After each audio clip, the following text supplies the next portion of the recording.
हे hi everyone, so I am back with my new video. तर आम्ही पोहोचलो होतो औरंगाबादला. 1 मिनटं, संभाजीनगरला. हां, हे बरोबर आहे.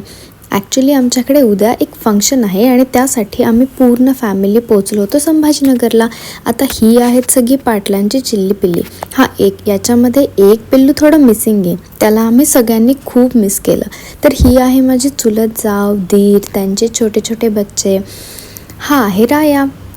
1 मिनटं, सगळ्यांचीच ओळख करून देते. तर हे आहेत माझे सासू सासरे, चुलत सासू सासरे, आत्ते सासू. आणि मग त्या सगळ्यांच्या भेटीगाठी झाल्यावर आम्ही निघालो टूरला. तर तिथे आम्हाला दिसला दौलताबाद किल्ला. बापरे, काय ह्यूज कलाकृती आहे ही. खरं तर ना, हा किल्ला आजपर्यंत कोणीच जिंकू शकलं नाही आहे. मग हे सगळं झाल्यानंतर फार ऊन बघून सगळ्यांनी लांबूनच फोटो काढायचं ठरवलं आणि मग सगळ्यांबरोबर फोटोशूट झाला आणि पुढे निघालो. आम्ही पोहोचलो होतो भद्रा मारुतीला आणि राया त्याच्या आत्याच्या कडेवर छानपैकी फिरत होता, इकडे तिकडे बघत की आपण कुठे आलो आहे, काय करतो आहे. खरं तर आज शनिवार असल्यामुळे ना मंदिरामध्ये खूप गर्दी होती, पण तरी देखील फार व्यवस्थित असं दर्शन झालं.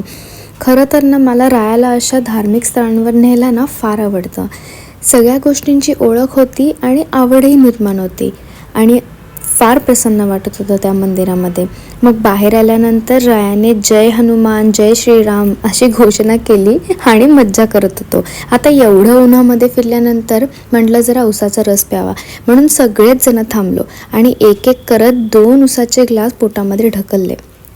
पुढे गेल्यावर म्हटलो आता एवढी मोठी लिस्ट आहे, चला काय काय तेही कंप्लीट करू. म्हणून आम्ही पोचलो होतो एलोरा केव्जला. बापरे, काय ऐतिहासिक जागा आहे ही आणि किती मोठी आहे.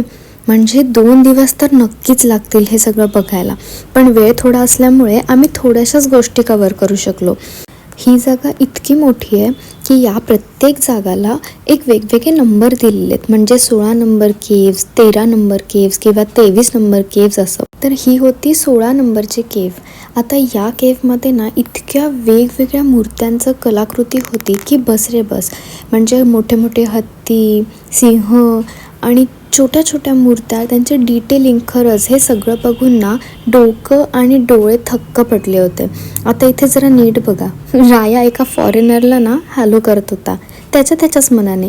आणि हे सगळं बघून समोरची लोकंही जरा चकितच झाली होती.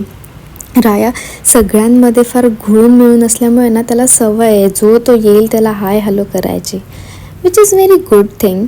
हे जे बघत होतो ना ते सगळं दगडामध्ये कोरलेलं काम होतं. बापरे, हा 360 डिग्रीचा व्ह्यू बघितला ना, मग तर असं वाटत होतं की इथनं जाऊच नाही. मग राया थोडा रडत होता, त्याला थोडं सांत्वन केलं, माझ्या जवळ घेतलं आणि मग इथनं निघायचं ठरवलं. मग पुढे जाऊन आम्ही ठरवलं एक मस्त गोष्ट एक्सप्लोअर करू. आणि हे काय बघताय, ताजमहाल. संभाजीनगरमधनं एकदम ताजमहलला कसं काय, हो ना. 1 मिनटं, हा आहे बीबी का मकबरा, म्हणजे ताजमहालचा डुप्लिकेट. पण खरंच असं वाटत नव्हतं की ते डुप्लिकेट आहे, सेम वाटत होतं ताजमहालसारखा. मग थोडंसं रोमॅन्टिक झालो आणि आमच्या यांना ऑकवर्ड फील करून ही एक व्हिडिओ काढली.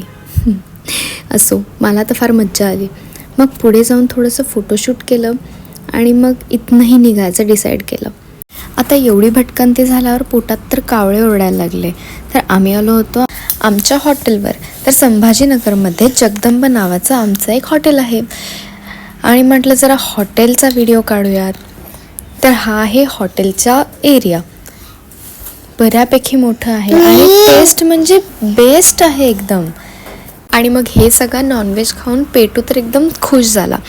दुसऱ्या दिवशी ना आम्ही ज्या मेन प्रोग्रामसाठी आलो होतो त्या प्रोग्रामला आम्ही तयार झालो.